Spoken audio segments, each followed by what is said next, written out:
You're listening to the Unpenned Show with Paul and Andy, broadcasting live around the world. We believe freedom is free. It is enslavement that you're paying for. If you ain't mad by now, you're not paying attention. Tuesday the 17th of September 2013. I was shouting then. That gets me right worked up, does that? I'll tell you. It gets me right in the mood to poke somebody in the eye. My name's Paul. My name's Andy. And if you listen to this on YouTube, we actually include in our show musical clips, stuff off the internet, and things that we think make a difference. But YouTube won't let us play them. No. So below this YouTube video that you are now listening to, if you're not listening live, the whole show is on the link below the video. Job done. Welcome to the show. Thank you, however you're listening. It still blows my mind that we have the ability to sit here in the middle of the UK and broadcast around the world. Certainly does, It is I mean, this is a good use of technology, isn't it? It is. Most people know that I am twixt and between with the internet. In fact, I would say I'm really quite against it in a way, how it's been used against the majority of the people. Yeah. But we must remember the people like it. Yeah, they like do. it. You know, here we are, trying to make friends and make a difference, and criticising what everybody's doing. Yeah. We call them sheep. I'm sure they're going to like that. Sheeple. I'm sure they're going to like that. We're not very good teachers, are we? No. Is this not what we're really falling flat on our face with? And somehow we feel it's our responsibility to not only change our own lives, but change everybody else's. What right do you have to do with that? This is where I'm going. You can tell with that, can't you? Yeah. What if the real rules are the ones with the most force and power get to make the rules? Of course they do. Yep. What if that's just the rule? Because that is how it's recreated on Earth in other species, isn't it? It is. The stronger survive and the weak fall by the wayside. As Chris Rea's lyric there in Road to Hell, I wrote it down. Perverted fear of violence. We have a perverted fear of it. Well, that leads me on. That was a good link. Was it? It was brilliant. That leads me on to where I want to start this week. And that is, why do we enjoy being frightened? Because from a very early age, the evidence that we enjoy being frightened exists. Because in my younger days, and you confirmed it this afternoon, when we did two brilliant shows this afternoon without microphones, but you confirmed it this afternoon, and I agreed. When you're little, 3, 4, 5, 6, and you're playing with adults that you're comfortable with, does not one of the games go a bit like this? And that is that the adult plays a scary animal, whether it's a big bear, or a snapping crocodile, or a fiery dragon, and the kid runs around and you go, "Arr!" and you're chasing him around the house. Should you stop chasing that kid? Well, he's upset. Yeah. Because he wants you to keep chasing him. Because he likes being frightened. And isn't that something in the very early years that those that observe and preserve, in other words, make our language, because that's how it's done, observe and preserve. So put it in the language, say what you see, but then stop other people saying it by not telling them that's what you see. Tell them a different version. Yeah. Tell them a fairy tale version. So we get the fairy tale version that we're always frightened by but can't leave alone, and whereas the second decode is the second decode. But we do enjoy being frightened, don't we? We do. We do. And a little bit of research into being frightened actually leads us to it does, it's evidence. The horror movies should be unpopular. But they're not, are they? No. They're not at all. Well, who goes to watch the horror movies? It's primarily the sort of younger end, isn't it? I've seen very few older people in horror movies. They buying the games and watching the movies and that sort of thing. It is the younger ones, isn't it? Yeah. As young as they can get their hands on them through to, 24, 25, 26, 40, whatever. Depending when you grow up. So we do like being frightened. And there's evidence of that in the fairground as well, isn't there? Yeah. With the clowns and with the rides. The Whereas, ghost train. once you've been on the ghost train, once you've been on the roller coaster, You personally feel that you've achieved something, don't you? Yeah. But you've done it in an area of safety because you've seen somebody else do it before. Yeah. So you know that all you have to have is the courage to do it. So you actually transcribe what you've just done as a personal battle that you've won. So you feel courageous that you've faced your fear. Yeah. But hasn't what we call reality given us false fears? It's made us frightened of things that don't exist. Yes. The monsters, for one, of course. And the horror stories that we teach our children in fairy tales when we read to them at bedtime. We've been given a set of fears to overcome that didn't exist in the first place. Yeah. You see what I mean by that? I do, yeah. And to some extent, the conspiracy gang are falling for the same trick. Because it is all a magical trick. Yeah. It is. It's make-believe. As Sony say, Sony make-believe. Standard Oil New York make-believe. Sony make-believe. That's how they do it. And I say the people in the conspiracy gang are falling for this. And it's very obvious. Because the people in the conspiracy gang who get too far in, they think everybody's out to get them. Right? They watch, they decode the cartoons and the movies and the music and all the news stories as if the world is full of evil, everybody is bad, and we must fight on all fronts. It's not true, is it? No. It's not true at all. No. It's not true at all. The first thing you have to learn is that you've been shown a reality to believe, but you don't see it where you live. You do not experience what you think the world is right where you live. You experience maybe being ignored by others. That's your fault. You experience maybe not being listened to in the way that you want to by others. That's your fault. You experience people having an alternative point of view that you believe, and I'm going to say believe, is wrong. See, you're even Stevens with these people. Because they got one version of events, and you've got another version of events that makes more sense to you. This is how wars get started. It certainly is. Hello. Yeah. Hello. What's the word hello? It's war. It's the word war. The decode for the word hello is the word war. And do you believe, actually, in the ancient Greek language, everybody was classed as an idiot, except politicians. You know that? Well, yeah, that was the classification. So think about that. Think about what I've just said there. Because are you classifying everybody as idiots? Except you. Are you doing that? Really? I used to. You've managed to judge, you've managed to come to the conclusion that everybody's an idiot except you? How on earth did you get there? Oh, I read these stories. And I listened to these people telling me them. And they made more sense to me because I like being frightened. Come on, people. Come on, take a moment. Take a moment. It's written in the stars. We have our destiny is already pre-written for us. It's prescribed. It's a prescription that I have to follow. My destiny is no, it's not. Have you ever seen a star in the sky that can bloody write? How can that star have told anybody a story? But as usual, on the fairy tale level, we've got the counterfeit, haven't we? Okay? We look to the new religion called Tell-A-Vision. Yeah? We look to our new religion called Tell-A-Vision. We watch the stars and believe the story. Then we get Tell-A-Vision 2.0. And we pick our own stars and believe their stories. And you think you know stuff? Maybe you do.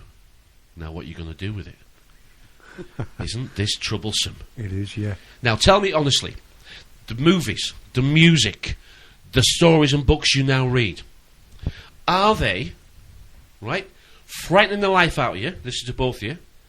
Or are they teaching you more than you ever knew because you understand the decode is in balance. The latter, the The books I'm decode is reading balanced, now. isn't it? Yeah. The They're decode is. teaching me Do more you agree? now. With, yep. The decode is balanced. When we watch TV, when people that we dare to think lesser of than us watch TV, we know to some extent that they're just seeing it as entertainment. And that's absolutely fine, because that's what they want from it. So they're getting what they want. So they've got a happy basis of a trade. Okay? Yeah. Now, when I watch it, and you've just agreed with me, I get more than entertainment. I get a deeper decode. I get to see the very system itself working. It works very well. And the script writers and the producers and the directors, all their craft is to get the system in and show it to those that can see, isn't it? And it isn't just one film. It isn't just two. It's all of them. It's in all the music. It's in all the books. It's in all the films. Or pretty much all the ones that I've watched. I watched World War Z over the weekend. Brilliant film. Brilliant. Loved it. It's about zombies. But it's not about zombies. It's about a pandemic. And it's a brilliant film. And in there is the decode. I've seen The World's End. Brilliant film. Brilliant film. The decode is all in there. That's why I can sit here quite comfortably and say, hey, I pretty much think I'm okay with this system. And I'd like to change it. But the only bit that I can change is my role in it. Because I have the same programming as everybody else. I am the director, the producer, the costume designer. I arrange the sets. I set the stage. I try and sell tickets. I'm the star. I'm the actor. I'm all of those things. Yeah. So the only part of the show that I can change is my role in it. And anybody else who thinks that we've got the right to interrupt somebody else's show, you haven't yet tried to interrupt them, have you? Because they don't like it, do they?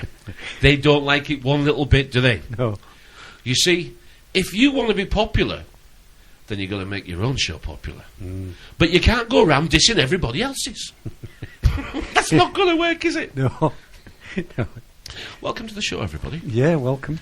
This is what we do every single Tuesday. It is what we enjoy. It's how we speak to each other. It's how we share things. And it brings us along, doesn't it? Yeah. Because the feeling that I get from talking to people who, like you two, is that yes, the world does go around. And my world goes around every single day. But it's not a wheel that's stuck. It's not a spinning top. Like the Earth that we're on and the galaxy that we live in. That's going around too. But it's not staying in the same place, is it? No. My life feels like I'm completing a revolution every day. And that revolution is a very simple revolution, but I try to make it Groundhog Day. Because we get a new gift every day, and it's called the present. And that is the gift that we get. And we get as many as we can get in to improve on what we did yesterday. And if we keep doing the same things as yesterday and getting the same results, who is it who's going mad? Who is actually driving themselves insane? Because I learnt a long time ago now to pull back from this system, because it will drag you in. It will drag you in and never let you back out again. You've got to pull back and live in the real world, not the one that's been made for us. We now know what television was for. We still haven't got the proper decode for the internet yet. It's not finished with us, has it? No. It's not finished in the way that it wants to change us once more. It's always changed us. It's always changing us. If you're 35, 45, 55 years old, you should be able to look back and see those changes now. They're coming faster. The education system is changing faster. But back to why do we like being frightened? Because we feel that if we overcome a fear, that we've achieved something. And yet the fear was put there for us to do that. The divide and conquer continues. It does, yeah. And it's continuing at quite a pace, isn't it? Let's look at news story number 1. Yeah, we've got... this is in the BBC News. Benefit fraud could lead to 10-year jail terms, says the DPP. Give yourself a little bit more juice, fella. Okay. Give yourself a little bit. Yeah, this is a very interesting story. They're dividing us all now, aren't we? I mean, I just played that little clip there to sort of segue into what we're doing here. Yeah. You take it then. You read off the first paragraph and let's go with it. Yeah, benefit cheats in England and Wales could face longer jail terms of up to 10 years following new guidance from the Director of Public Prosecutions. And they should be starting in Westminster, really, shouldn't they? They should, really, yeah. Let's start from the top down, shall we? But that's not the way it's going to work, is it? I mean, we certainly isn't. I mean, no. the little prisons now, we've got a couple of little prisons local to us that have been closed. We have. And we're building super prisons, aren't we? A new one in Wales. A massive prison in Wales is going to be built along the lines of the American versions. American model, yeah. And this is part of an ongoing plan to criminalise us all. Yep, it is. And let me just say again about the internet. We're all aware of the rules about the internet, about you can't download this, you can't copy this, you can't share, and yet we can if we want to. Yeah. Remember, we can. Right from its very inception. We were told you mustn't do this, and you mustn't do that, and you mustn't do that. But we did. We did. You know, I don't think there'll be a single person that could not be criminalised should they go back into the internet history. And retrospective is they'll do it if they want to. Yeah, they will do it if they want to. I mean, there is no doubt about it that we are governed by the weakest of men, who are protected by the strongest we have. Only physically, not mentally. No. Not mentally. They're picked for purpose, aren't they? Yeah. These are guard dogs. They won't bite the hand that feeds them. They'll bite anybody else's. That's what these guard dogs are. And we're heading towards an economy just like the American one. We've already got it, but a lot of people don't believe. I mean, a lot of people don't believe we've got secret courts. We have got secret courts. We have got secret courts. No outside press, no jury, no nothing. No. You know, there's no reporting. There's nothing at all. It's in play. It's already here. We have secret courts. We do. Yeah. We have secret arrests. Yes. We have people taken away, and you are not going to be told why they've been taken. You are not going to be told why they've been kept. You are not going to be told what they've been charged with. And you might, if you're lucky, find out which prison they're in some time to come in the future. We've already got that. We've already that's in this country now. If you're listening and you think, no, that's not true, I'll find the stories that we've previously covered and show you that it is true. Yeah. Because I know you don't want it to be true. And I know I've said to you, new stories just make you uncomfortable and depress you. And I realise that's the plan. But ignoring them isn't the plan either. Okay, you have to accept that this is going on. Now, if you're a child, you're going to want some respite from this. You're going to say, oh, I want something to make me happy. You just told me bad news. You spoilt my day. I was doing all right till then. So, yeah, but you've got to understand that this is actually what's happening. Just because you don't want it to, and just because it's not knocking on your door, doesn't mean it's not happening. But people say, oh, look, I can't fix the world. I can only look after what I'm doing. You're absolutely right. That again, I'm not arguing. Go back to the beginning of the show. I agree with you. But if we don't change something in what we're doing, nothing's going to change. It isn't. And the only thing we can change is our level of intelligence about things that matter, and then our conversation. That's all we can change. There is nothing else. I don't see anybody standing for Parliament. I don't see them. I don't see doctors and dentists and nurses and solicitors, I don't see them. No. You know why they're not here? Because they're not suffering, that's why. Okay, the system will chuck them out in the end. It will, but it does it slowly. It does, yeah. Just as Homeland Security is usurping the police. It is, yeah. Just as the CPSOs, the hobby bobbies, just as they're sneaking in. You know, the police are slowly being moved backwards a little bit. They're having to share the desks and share the cars and share the duties. But these people don't take an oath to protect and serve us. They don't take an oath at all. They're just enforcement. They're just enforcement officers. And they're called officers. And do you know what they're called?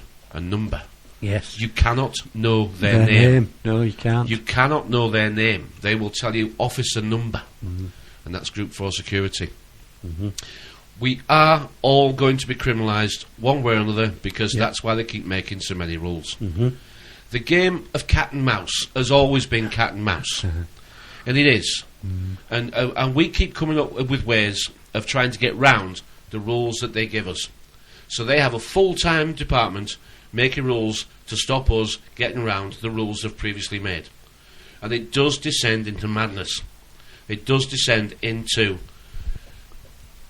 chaos. If you don't think we're already there, how much further do you want to go? How far down the You road see, how do you much wanna further go? do you want to go? How Because far will they push us? we don't speak about the future because the future's here. It's here right now. I mean, if you want to change the future, okay, you've got to start creating it. And we don't create the future. We don't do that. We don't have the ability. We take part in the picture show, Yeah. but we don't create the future at all. No, we only You know, take... this is. I mean, there's 10 years in jail for benefit fraud.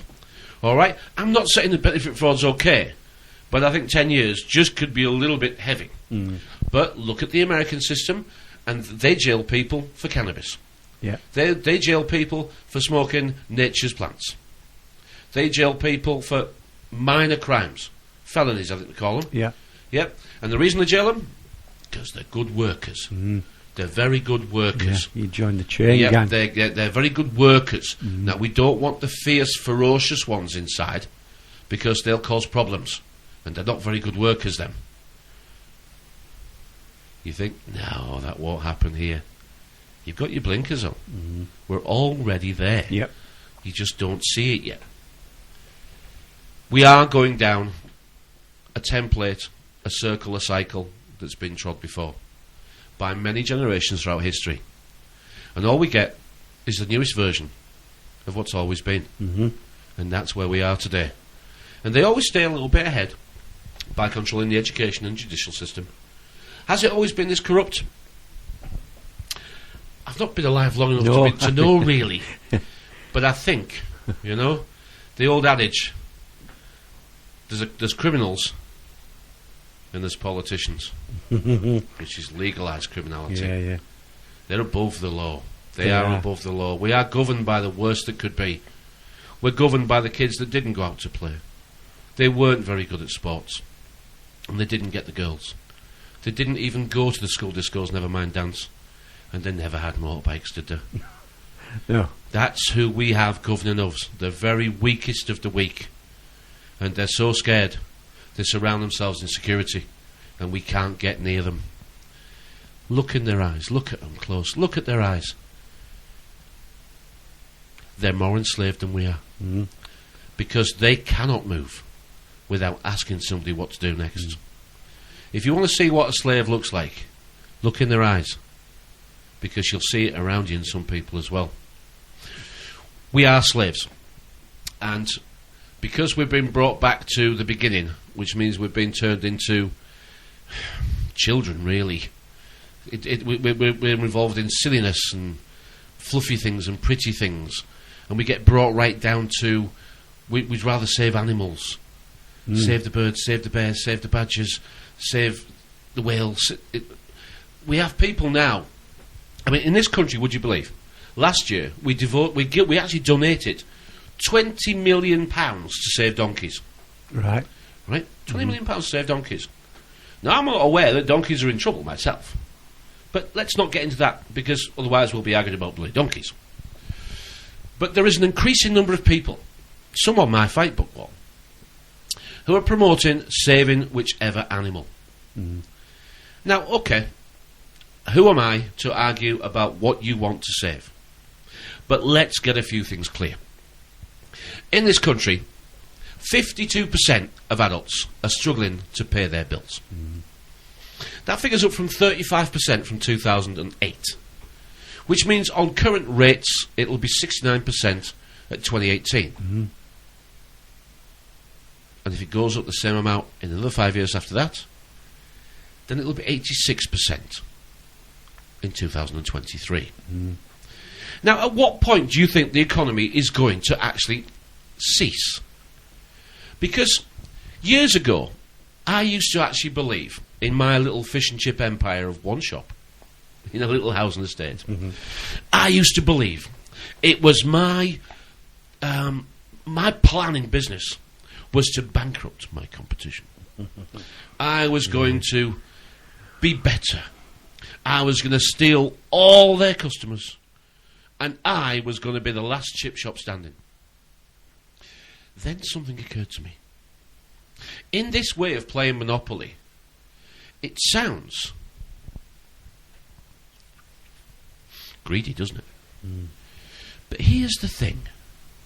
If I actually managed to spoil businesses around me that are competing with me,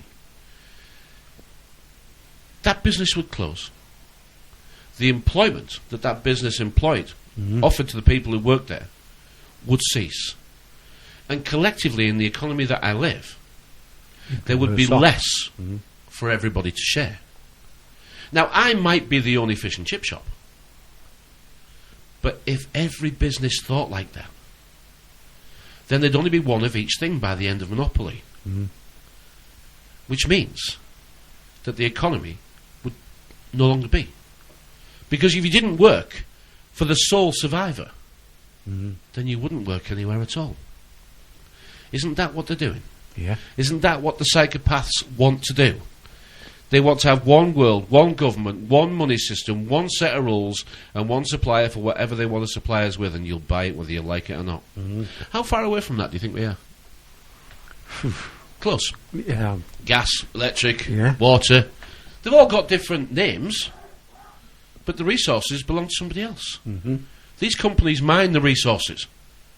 These companies mine them, create them, and deliver them to us. But they don't own them, do they? No. As you said last week.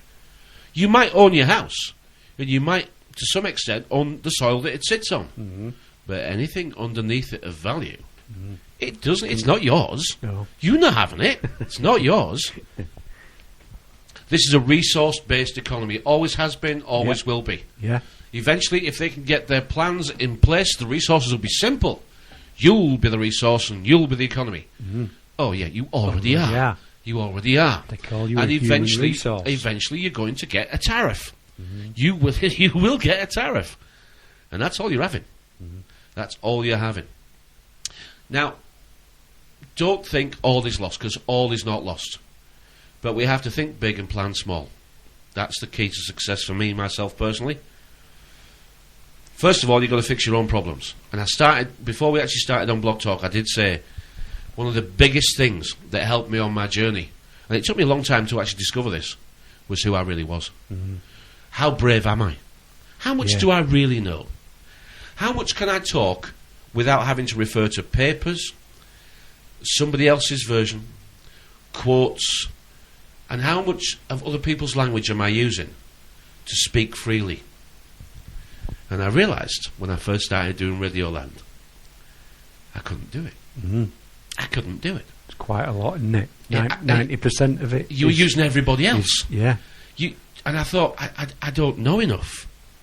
No. I'm an amateur, and I still am. It's amazing how much we don't know. Well, yeah. But that's what I'm trying to share, is that until you're using your own words, until you're answering questions comfortably from people who want to ask you them, and until you're giving descriptions that people are comfortable with and want more, you're not done doing yourself yet. You're not done doing yourself. And if you feel the need to argue with people, you're nowhere near being done. Would you agree? I would, yeah. Let's do two news stories, because I want to do the QI conspiracy version. Yeah, of course, yeah. So stop talking and get on. What you got? The next one's Mail Online.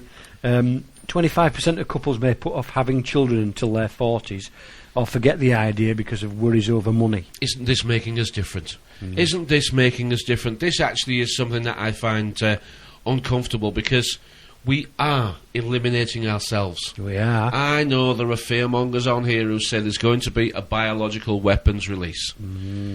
Well, I don't know what proof they have, but they're okay to say it. But I don't think that can be helpful to anybody. Not in the way that they're saying it. No. They can say it, but they can't prove it. No. So that's silly. That's silly. I mean, they could do it. Make no mistake, they could do it. But it's been said as if it's a done deal and that's what's coming. Now, if I believed it was a done deal and I'd just give up. Because I can't defend against a biological weapon. No. I don't know how it's going to arrive.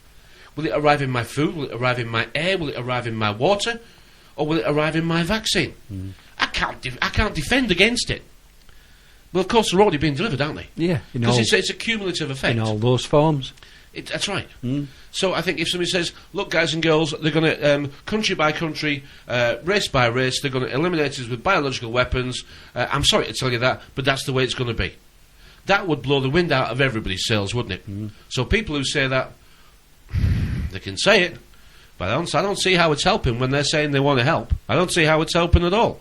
We have here people who are actually getting married for reasons that I'm not sure. These are people who are getting married purely, I think, for financial purposes. Yeah, just to pay the bills. There was a time when people got married to have children. There was no other need to get married. Why would you? If you're not going to have children, well, why bother? Now we have, look at the couple there in that picture, look at them. I mean, they're a young couple, young professionals, aren't they? Yeah. And look at the figures they scare you with. Yeah. £222,000 per child to bring up a kid up to 21. But that's because they know people are having to do the maths of can we afford them. Now, I think children have got rights myself. I think children have got the same rights that you had when you were a child. And that is to have responsible parents to give me the best chance in life that they can. That they can. Yeah. All right? In other words, basically financially, be able to afford me. I've no problems with that. You ask mums of a certain age and they'll say, we didn't actually do it by every week how much they cost. We just had them and coped. And yes. We had them and coped and managed. We managed it. Spread the money about between all the family. I wish that was still true now, but it's not, is it? This is a good example of the change that perhaps we don't witness until we got there. Yeah. You know, how do we stop having children? Well, we just didn't have enough money left. Yeah. The disposable income disappeared. You know, the bit that we had left that told us that we were doing well and making a profit disappeared. Yeah. And the government's waltzing in with all sorts of schemes to give you back money they've already bloody stolen from you. I mean, they're like the knights, the black bloody knights, aren't they? They're wondering, we're here to help. Jesus Christ, shut the doors, lock the bloody windows, you know, load the catapults. But they've already stolen the money off you. They've already stolen it off you. And then they give you it back and make you say thank you. It's psychopathic, isn't it? It is like the psychopath. I watched last night the 1940s film Gaslight. After listening to Thomas Sheridan's show, and he was talking to James Corbett and a little bit about and I watched the film Gaslight. Yeah. Very good film. Gives you a very good sense of the language of the day in 1940 and the role of the females. And the female was a very much a lower. It was a lower caste role than she has today. Very much, you know, the husband, and that's your lot. You'll go out when I say, and you'll go where I say. I know the film was made, but it was, to some extent, it was a little bit like that in the middle classes, wasn't it? Yeah. Not sure about the lower classes. They're down the music halls having a bloody... no. They're having a great time. Sitting around the piano in the pub. Absolutely, yeah. I remember being on a grand. Anyway, back to this. Here we are, okay, living in a world that is actually denying us the opportunity through austerity to be able to be mum and dad.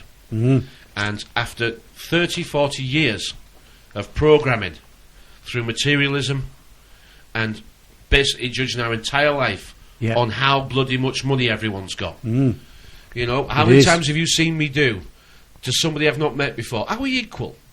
And what do? They actually do the finances. Well, I don't actually know if this is just the one house you've got or whether you've got another house. I don't really know. Have you got any good pensions, any good savings? I don't know if we're equal at all. It's embarrassing, isn't it?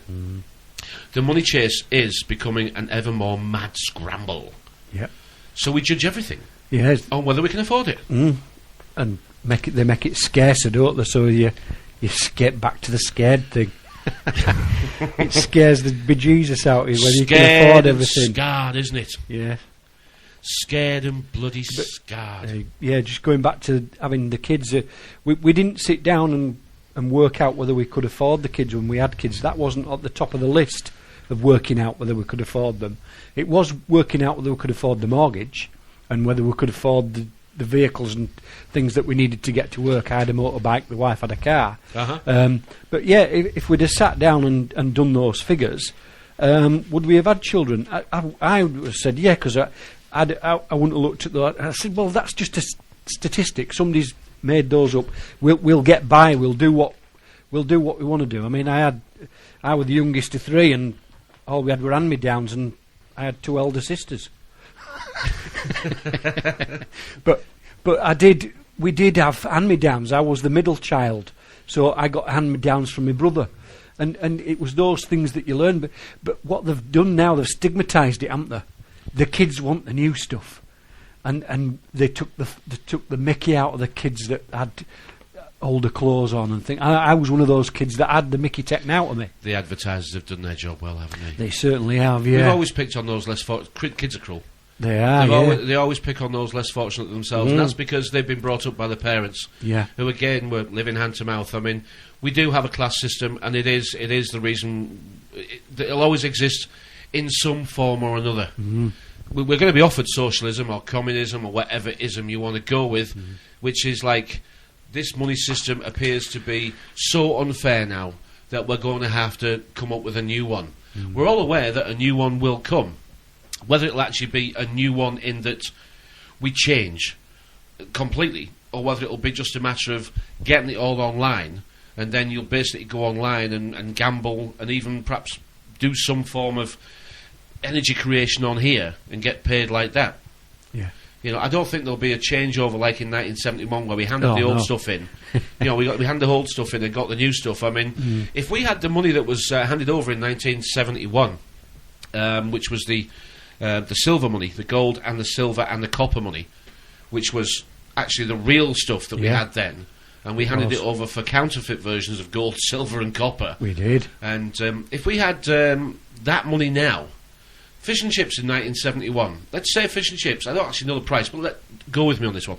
If fish and chips in 1971 were 2 and 6, that was, in today's modern money, 12.5 pence. Right, I was trying to do the maths in my head then, yeah. We got given 12.5 pence for 2 and 6 at the time, which was the conversion rate, okay?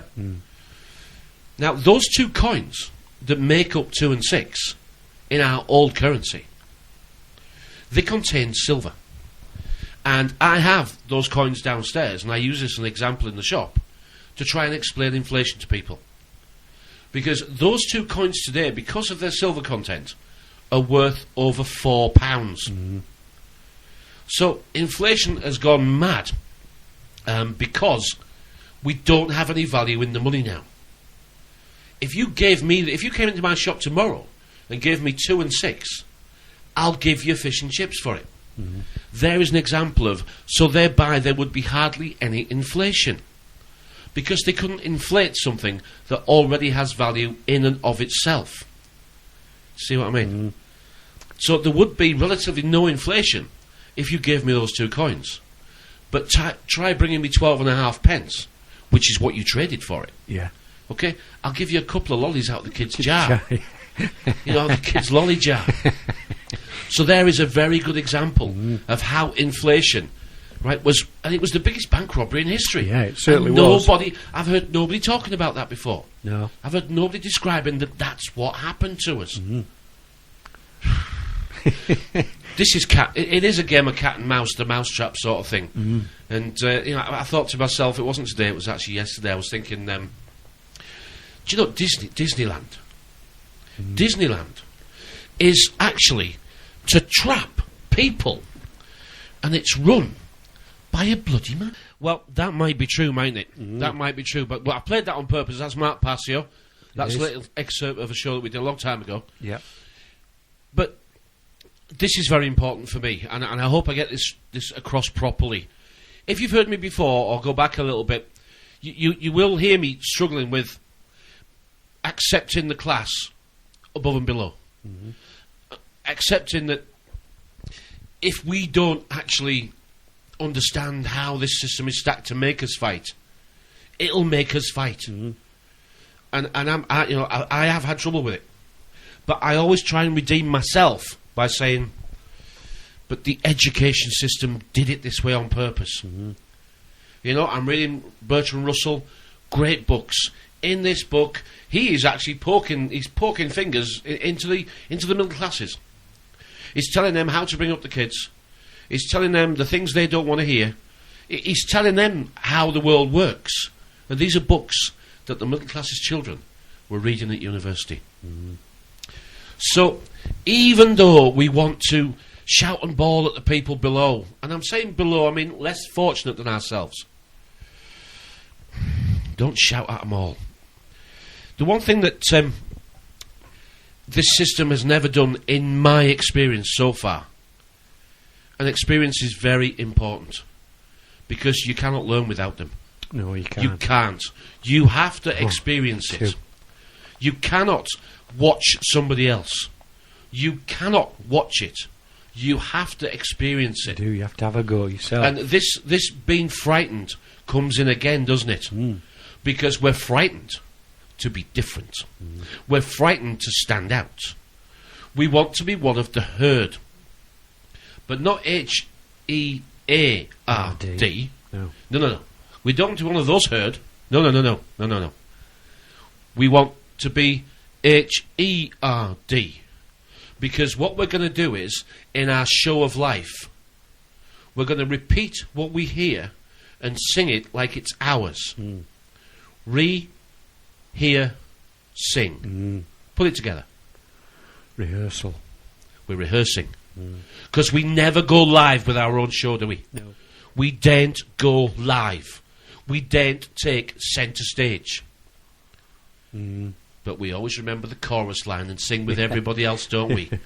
We might as well be wearing fully dresses and kicking like the rest. And that's schooling, your programme in schooling, that's what gave you mixed messages. That's why you came out of there more confused than anything.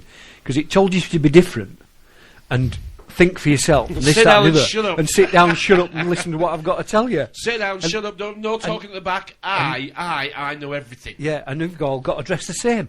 You've all got to wear the same stuff. Uniform. Do the same lessons. Uniform. And if you say anything, I remember getting into trouble for trying to... I got a little group together to try and ban general education at school. Because all you did, you went into a room and they sat there and taught you for about 3 hours on an afternoon. And I was struggling with my maths and my English, as you can tell from these shows that we do. I remember Miss Daniels, they called her. Tall, ginger-haired woman. Scottish. No, she wasn't. No, unfortunately. If she had been, I'd have wet my pants. No, that's Janet Street. I think that's Janet Street Porter, yeah. Got mixed up there, didn't you? But I remember getting a right dressing down from her. Talking about horses, I've got somebody on horses next. Yeah, I'm sure she's borrowed them teeth from Shergar. There, lad, there. Did you know Kate Middleton is allergic to horses? Bad luck, old boy. Bad luck, yeah. Did they bring her out in a rash? I don't know. God, it is Tuesday night. You listen to us live on Awake Radio, Blog Talk, and we're also being simulcast across the USA, actually, on Shaziz as well. So it'll be very interesting. Thanks for listening live, no matter where you are. We're in the middle of the UK. If you look at the map of the UK, not England, the UK, look at the top, look at the bottom, stick a pin in the middle, you'll miss my chip shop by a couple of metres. Because it's pretty much smack bang in the middle of the UK. We're just two guys from Yorkshire. Yeah. We do this to teach ourselves, to have a little laugh. We do it without microphones, but we thought we'll do it with microphones. We did, yeah. And let's see what other people think. we say let's see what other people think, but... whatever you say, you can't offend us. No, you can't. Right, because you can't offend us, because I know that no matter what is planted on our YouTube channel or Facebook, your Facebook, my Facebook, Phil the VT editor, his Facebook will be below this YouTube. It doesn't matter what you say, because I'm now confident enough in my own personal being that whatever you say tells me more about you. You see, I've spent an hour so far, with your help, talking about what we want to talk about. Yeah. So I don't feel the need to try and stop you joining in. And whatever you write, whatever you send, it doesn't matter. It'll tell me more about you than you ever know. Because that's how we should do it. You can't learn by talking, but you do learn by listening, and you do learn by reading. Yeah. And it's an awful, unfortunate case of events that the people at the bottom listen least and shout the bloody most. It's funny you should say that. This fits in absolutely perfectly with what you were saying. We've got another news story. It says emergency phone alerts to be tested. And this is your from government speaking. From the Press Association. This is the emergency. What is it? Emergency preparedness, or whatever it's called. Yeah. I think it's a next one on from. I remember when going to the CND meetings, and we went and watched. INSOC. Yeah, went and watched the films, and Frankie Goes to Hollywood plays the siren music, don't they, in one of their songs? and if you hear the siren alert, then you built yourself a little barricade under your stairs, or put a table over your head and a colander on your head, and all that kind of thing. I do. At primary school, yeah. In the case of nuclear attack, sit on your kitchen table and put blanket over the top. And then you see this film, and everything that's in its blast just wipes it out. You just level. You think, how's that table on the colander on your head? But this is the colander on your head's a lie detector machine. You're getting mixed up. This is the 2013 version of that, because it says a system of mobile phone alerts informing residents about major emergencies will be tested on more than 50,000 people. Well, don't put it on O2. It don't bloody work. No, I'm going to say mine were playing up the other week. Nobody could get in touch with me, so that'll be good, wouldn't it? So this they're going to put your government speaking. We're here to help you. Yeah. Ah! And they want people to respond and give feedback on these emergency alerts. And exactly that. They're testing the fear out there. They're testing how scared you're going to be. And I know you were on about the ghost train the other day, earlier in the show. Seatbelts on toilets, that's next. If you want to make money, start manufacturing seatbelts for toilets. I've got a little confession or to make. You need foam wallpaper. Or you need a service to eliminate all sharp edges in the home. Or do like I did when I went on the ghost train. I used to go around with my eyes shut. I just then used to blag it when you got off. Did you see so-and-so? Did you scare that? And I'm like, oh yeah.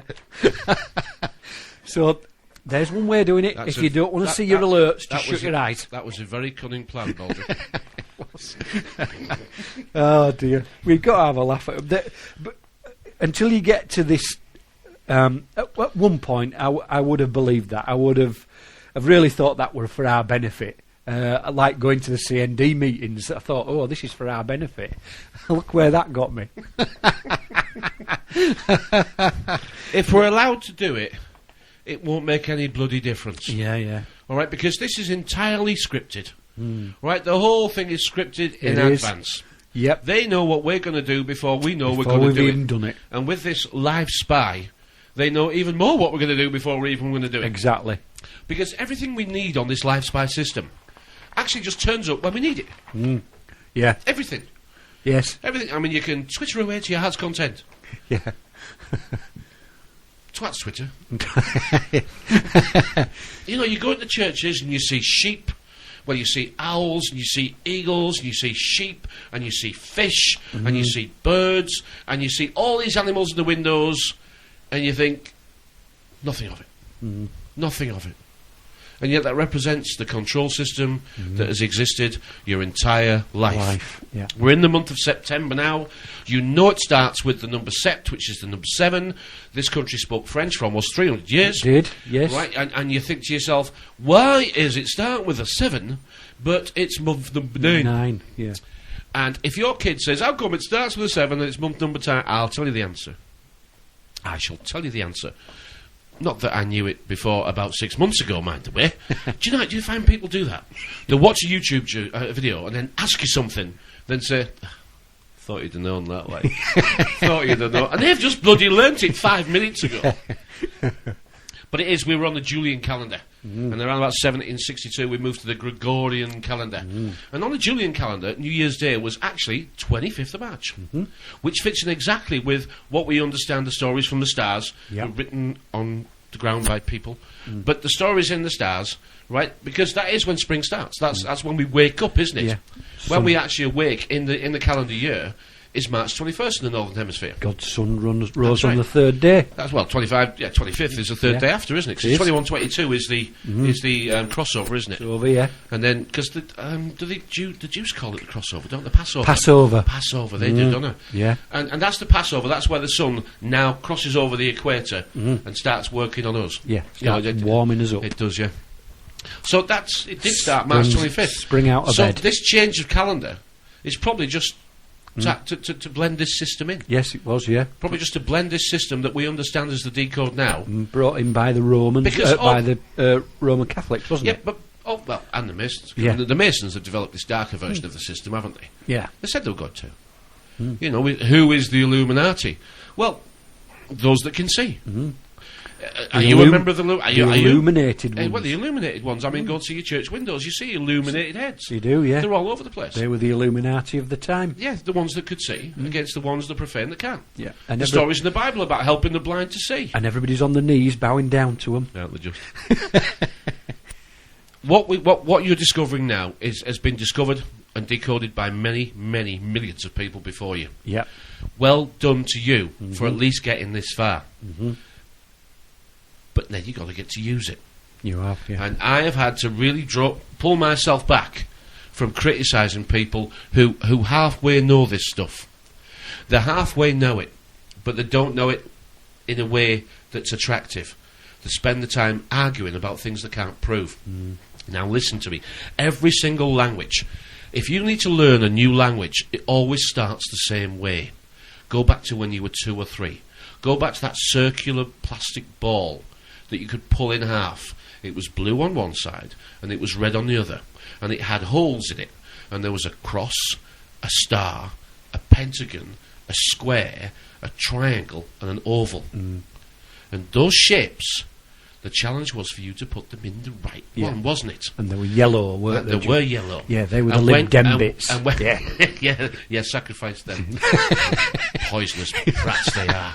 Don't get me on Danny Alexander. Oh God, the devil incarnate. But that you pulled it in half, and they all came out. And emptied it out. Yeah. Right. So listen, all new languages have to be learnt by the shapes to start with and what they mean. Well, this works at the next level up. You know about the squares, the pentagons, the stars, the inverted stars, the triangles, the his and hers. You know you're starting to learn this new language, but this is just the baby version. Then you need to learn to talk it. Now, we try and help a little bit with how we think the decode works, because there is not really a book out there that tells you how the language decode works. But I am 99.9% sure that we're some way in to understanding how words... This language that we speak today is not new. It's the best version of the language that's always existed. It isn't new. It might sound different, but just like flavours of ice cream taste different, it's still ice cream, just a different flavour. Yeah, that reminds me of a joke. I was walking through the park on Sunday, and I could hear, over the way, a bit of a fracas.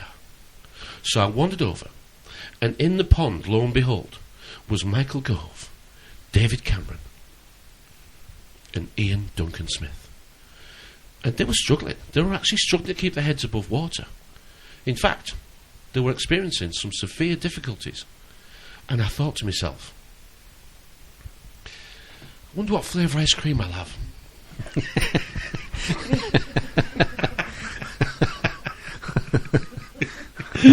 Right, where was I?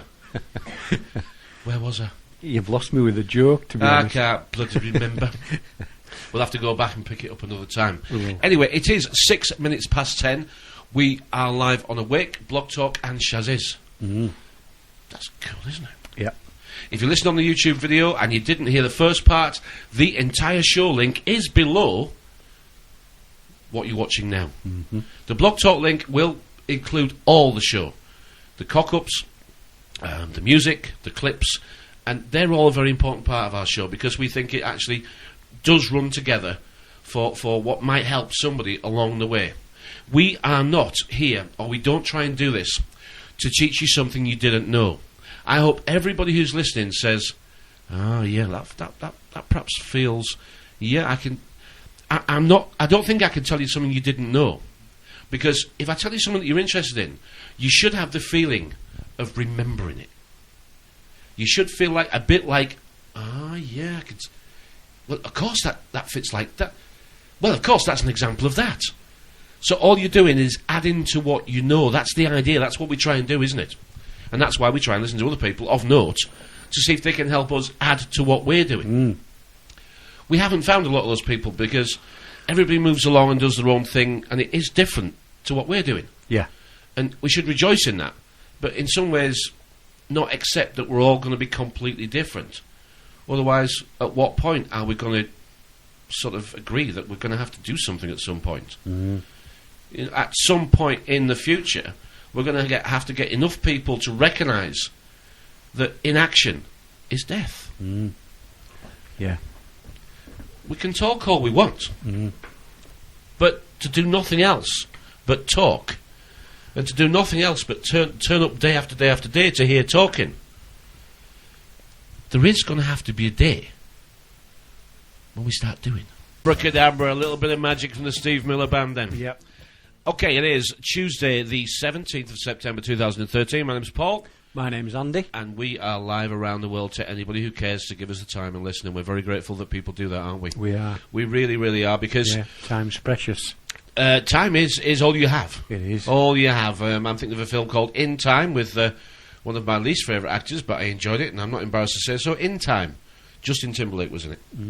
Good film. Good film. It's about being born with an allotted... yes, I saw it's it, about yes. being born with an allotted time on your arm. On your sleeve, yeah. And you're handing... forearm. Yeah, and you're handing time over as you trade, and you can give it to others and receive from others as well. Yeah. And I really enjoyed that film in the way that it made understanding time and describing time easier. Yeah. Easier. You only have an amount. You can alter that amount by lifestyle. You can alter that amount by the food that you... But we know all this. You know, to try and launch into a campaign of getting people to listen and saying, look, the food's jacked. You sort of have to let them find that out themselves, don't you? Yeah. You can lead anybody to knowledge, but you can't make them think. They have to find that for themselves, don't they? Yeah. You know, you just give them a little bit, and hopefully they'll come back around. Anyway, let's have a little bit of fun, because I was sort of surfing this afternoon. I don't often bother, and I picked up a few little funny sayings, and I thought, we haven't done anything like this for ages, really. And here's some funny facts regarding the UK, okay? Right, you ready? The Dyslexia Research Centre is in Reading. Why is dyslexia so hard to spell? Why has Lisp got an S in it? What's another word for thesaurus? Give me a word like synonym. Try and find me a word that rhymes with orange, purple, month, or silver.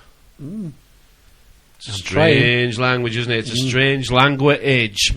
This is the weak age that we're actually experiencing, and on the bigger cycle, which is a 12 times 2160 cycle, which is the grand cycle or whatever they call it, I can't remember. We're going through a cycle. Now, they've designed it, and it's spirals upon spirals and circles upon circles. Stencil all you want. You've only got 72 years. Don't panic about, don't panic about another 2,000-3,000. Yeah. All right.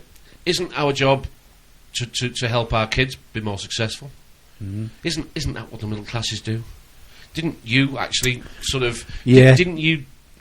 We did. You actually sacrificed. We sacrificed a lot. You actually gave something. You actually wanted it for them. We did. So you were prepared to give something. Yeah. Now, to want something, you see, in some essences, we live in a world where I've seen it, I want it, had a fit, got it. There is that, isn't there?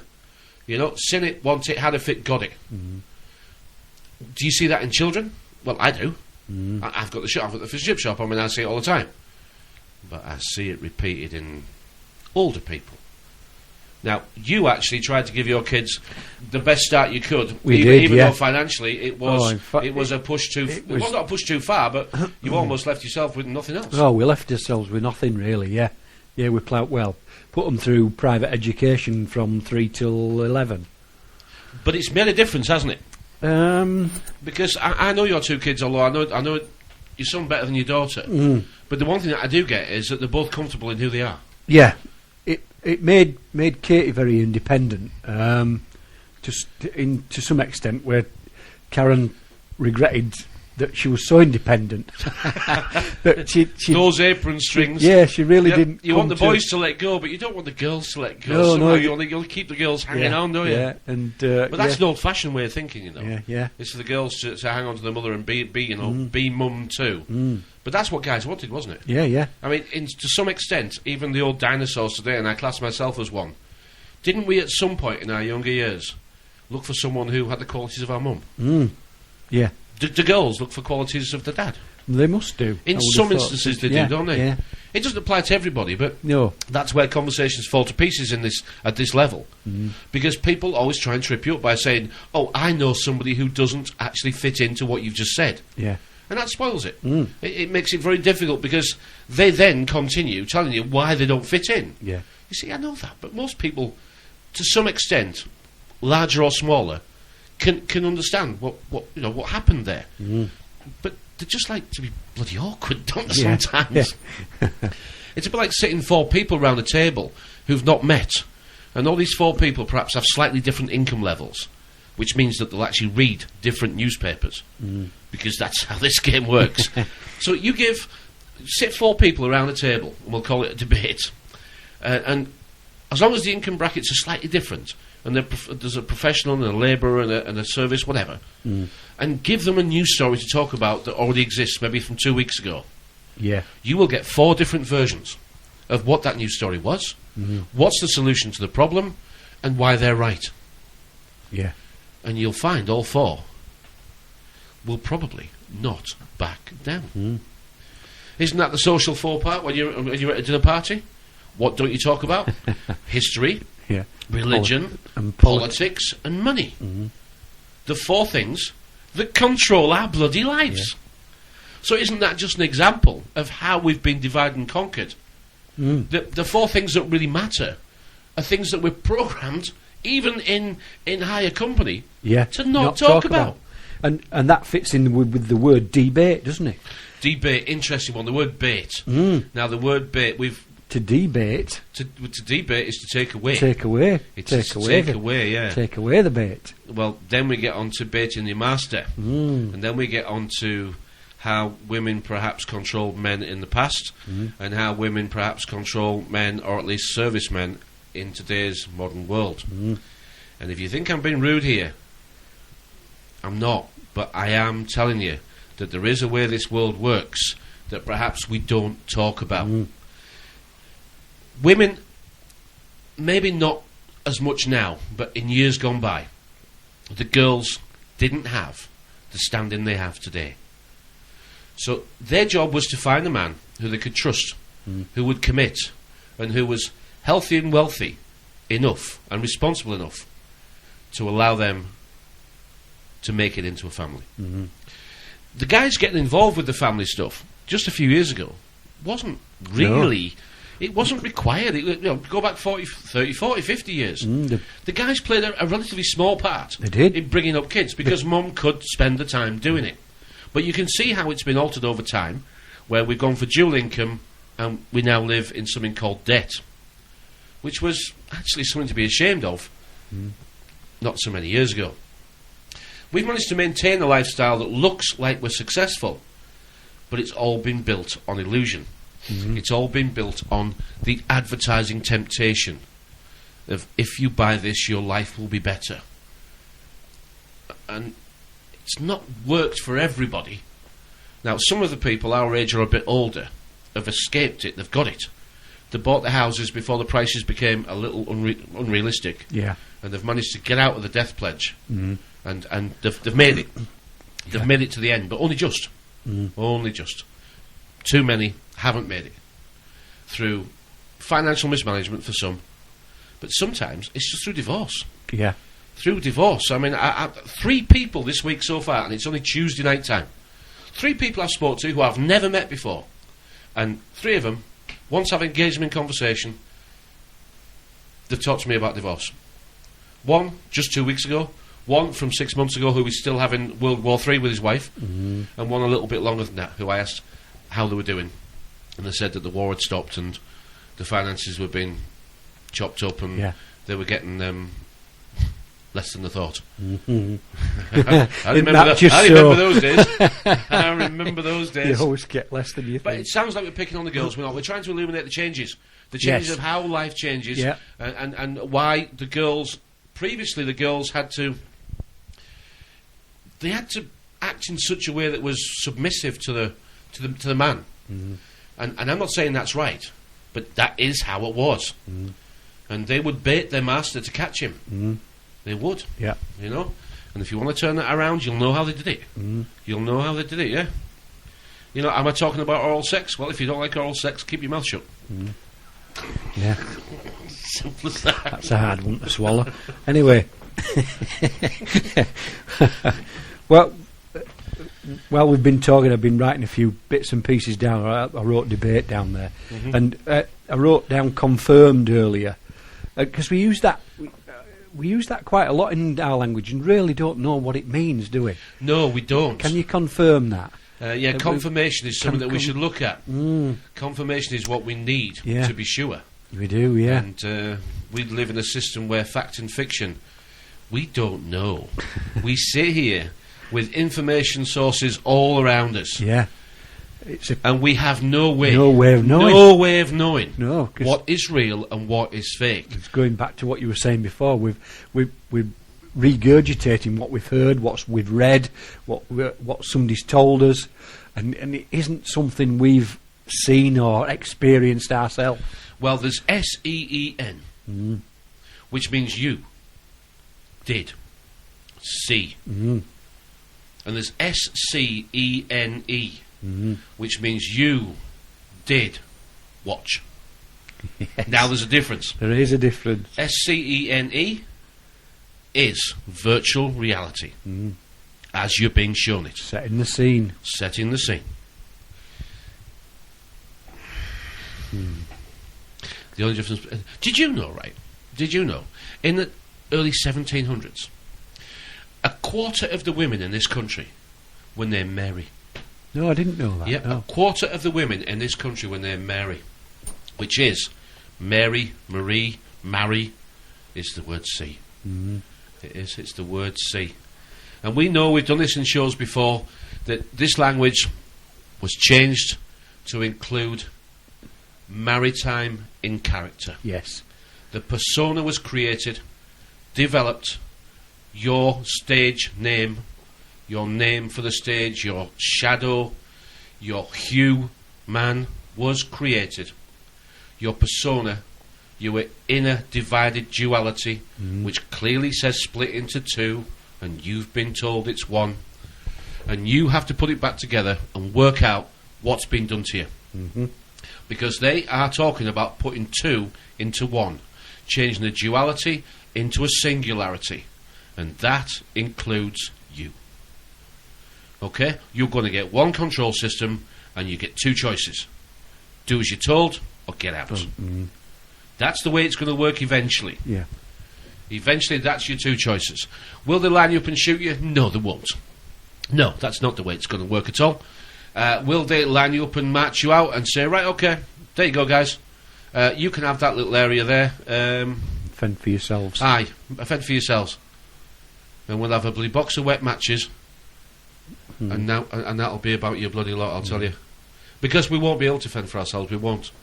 No. Now, I know there's lots of people say, we need to go back and change things. You can't go backwards. Pretend Can't. if you want, but this system's never gone backwards. It hasn't. It cannot go backwards. You've got to go forwards to a new destination. But you can't go backwards. Individually, personally, you can. If you want to live in a way that is less modern, if you want to dump the technology and go live in the woods, give it a go. If you're okay with that, go do it. But collectively, we can't go backwards. This is the wheel that you're on. And this is the wheel that will always be moving forwards unless you're resistant to change. Now, if you're resistant to change, then you are an example of a dinosaur. And dinosaurs die. Yeah. We have to accept that change is part of life. Everything we do is change. It is. When you drink a glass of water, you change it. When you eat whatever it is you eat, you change it. Breathing. You change. You breathe in and breathe out. You've changed things. Everything you do all day changes some aspect of what was before you did what you did. So you are creating, in a very small way, the change that always will exist. You can't stop the change, but you can try and get to the front of the carriage and at least have a go at doing a bit of navigating. You can have a crack at that and see if there's something that you can help with. And the first place you can do that is on your own kids' train, because your kids are playing with trains. Now, I know most people on this journey. For me personally, I now know it is a roughly straight road going round in circles. Think of your first train set you had when you were 3, 4, 5, 6, 7. It was one train and track. And the track was straight until you put it all together. And then it made a circle. But it looked straight when you were little. Until you put it all together, it was a circle. And that train would go round that way or that way. Didn't matter which way. And you had some scenery that you could change to make your train journey more pleasurable when you were 3. It's the same thing. Now you're older. You're on the train, and which side of the track are you on? You on the inside, or you on the outside? And the track is where a race is run. It is. And that's why you wear trainers. Trainers. That's why it's called a train. Think of the language. Cargo goes on ships, and shipping goes on cargoes. The car goes with the ship.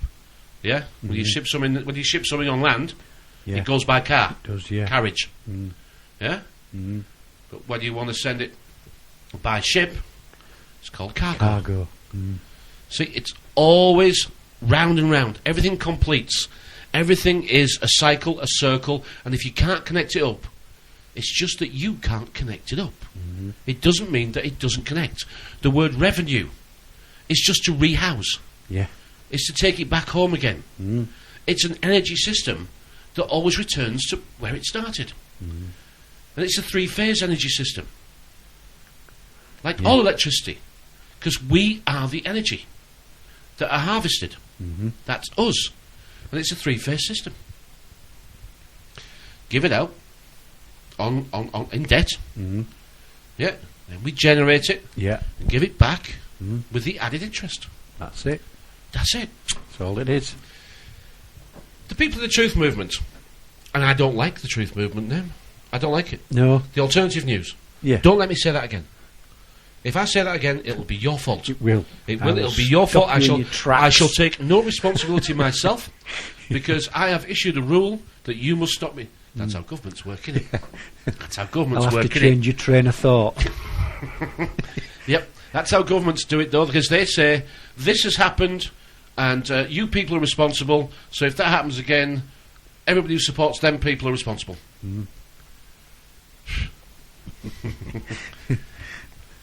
Here we are, whether we like it or not.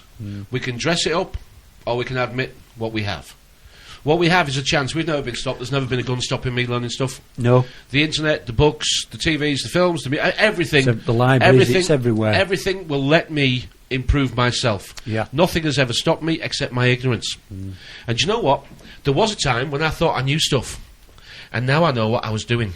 I absolutely love that. Very motivational, isn't it? It really does get you fired up, doesn't it? I absolutely love it. It is Tuesday the 7th of September, our last 5 minutes of our show. A big thank you to everybody for listening. We really have enjoyed our time. We do enjoy it. Sometimes we have down days now, don't we? Yeah. But listen to that clip again if you get time. I'll put it below the YouTube video. Listen to that clip again. Very motivational. If that doesn't fire you up, if that doesn't fire your soul, if that doesn't make you look in the mirror and say, mirror, stop lying to me. Stop lying to me. The only way I can discover who I am is to tell myself the truth. I have to tell myself the truth. I don't know what I need to know. The reason why I'm not winning is because I'm losing. And I'm losing because I keep learning the things that don't matter. I keep focusing on things that don't help. I keep looking for the good news when I have to decode the bad news and use it positively. I cannot win on my own, but I can win my own little race. My race is my own personal achievement.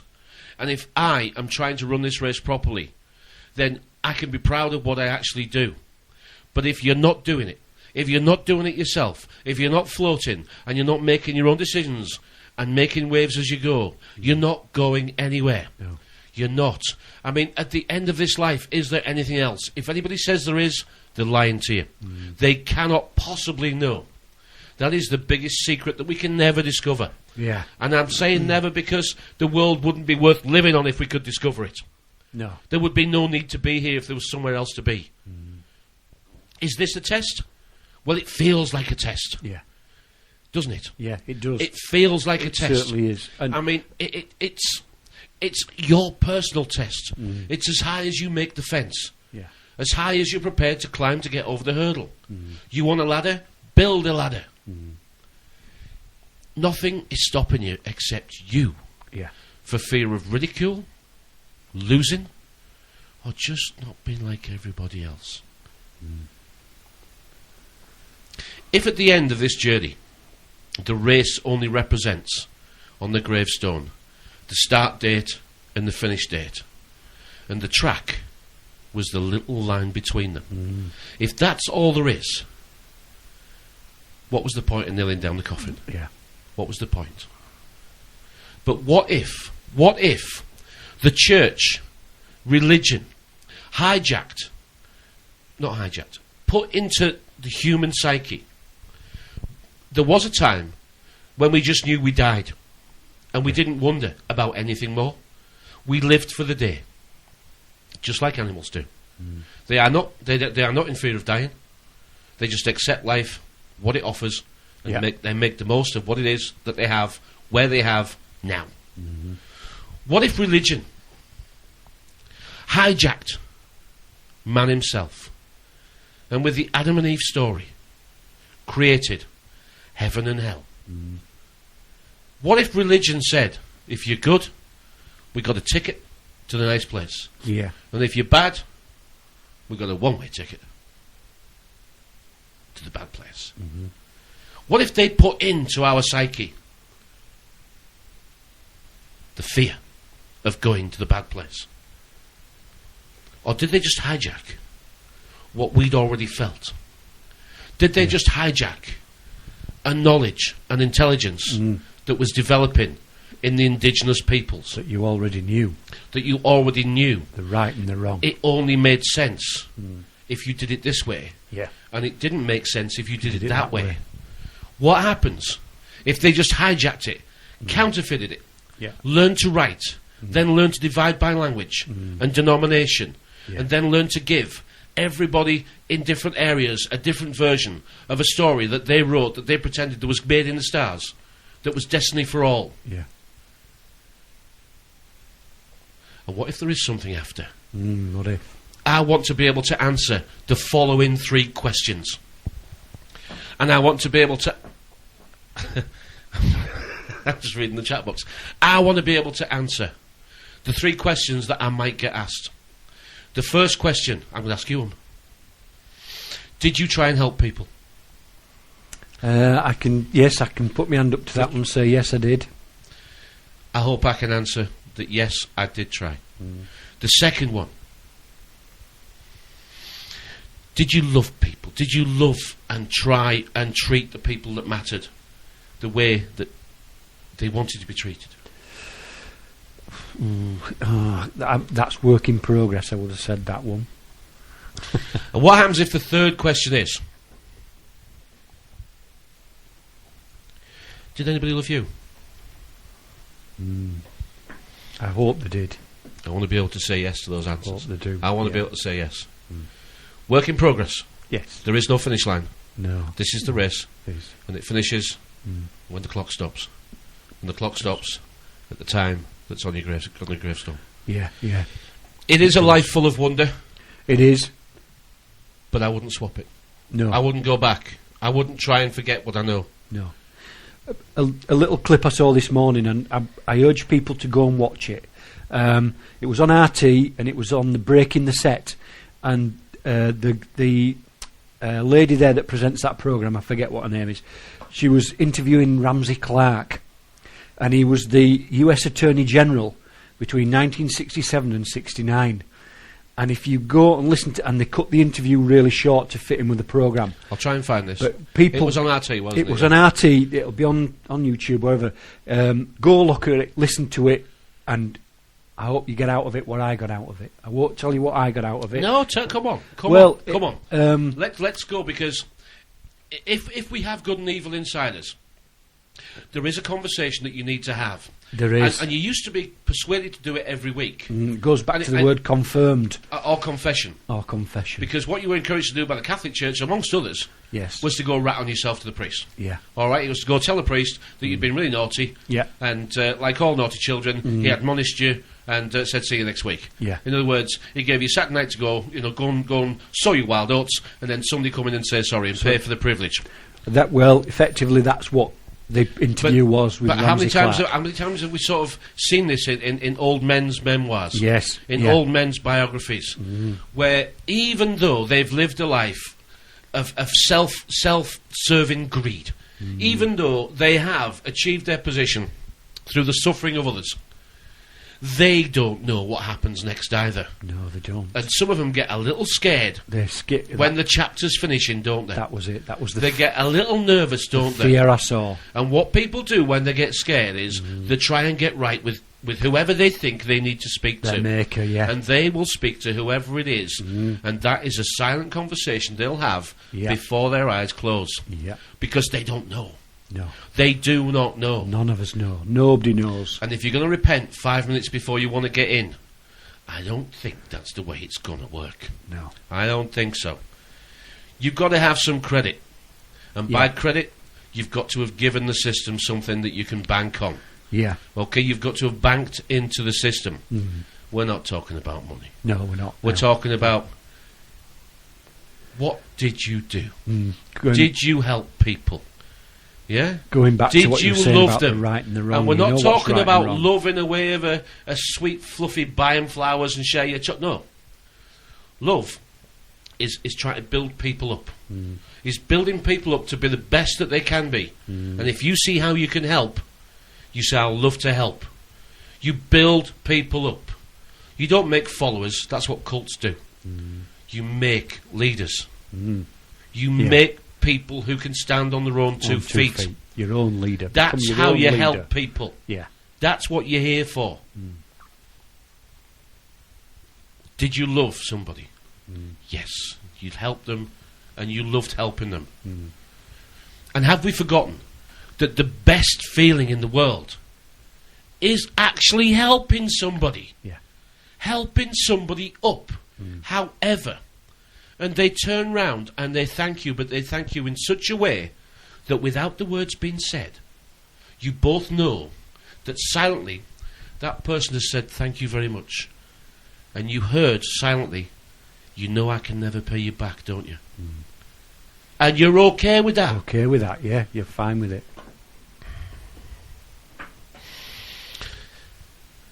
For another Tuesday. Yeah. It's good night from me. And good night from him. Thank you for listening. All the contacts, all the clips, and anything else we feel is appropriate will be below the YouTube video that will be created tomorrow. Thank you.